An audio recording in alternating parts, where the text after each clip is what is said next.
Every year, the One Table Huntsville event provides a free Thanksgiving meal to people in need.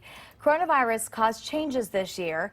As Way 31's Alexis Scott learned, the Village of Promise couldn't have its traditional large sit-down meal, but they still found ways to provide food and smiles. Normally, we're able to do this at Big Spring Park on one long table and come as strangers and eat as a family. This year, though, with COVID, we're having to do a drive-through service. Libby Parker is the executive director for the Village of Promise, and she said this year they are still happy to serve those in need, even if it is in a different way. Every volunteer who passed out food wore personal protective gear. They were screened with coronavirus questions and temperature checked, and they kept hand sanitizer everywhere. Parker told me to reach an even greater audience, they decided to host it this year as a drive-through event at both the Village of Promise and Big Spring Park. And volunteers told me those who got a meal were smiling ear to ear, expressing gratitude. Thank you so much for doing this.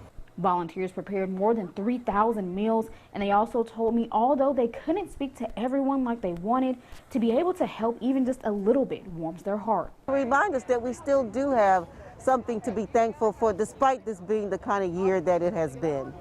Patricia Stewart told me she hopes everyone can step up and do what you can this year because so many people need something even as small as a meal this holiday season. Always in need of food, especially with the uptick in COVID and the food bank being closed. We've had a lot of families asking us for additional help with foods. Parker says she's thankful to the people who are helping with the food crisis in Madison County and says if you can help one person, it can possibly save a life.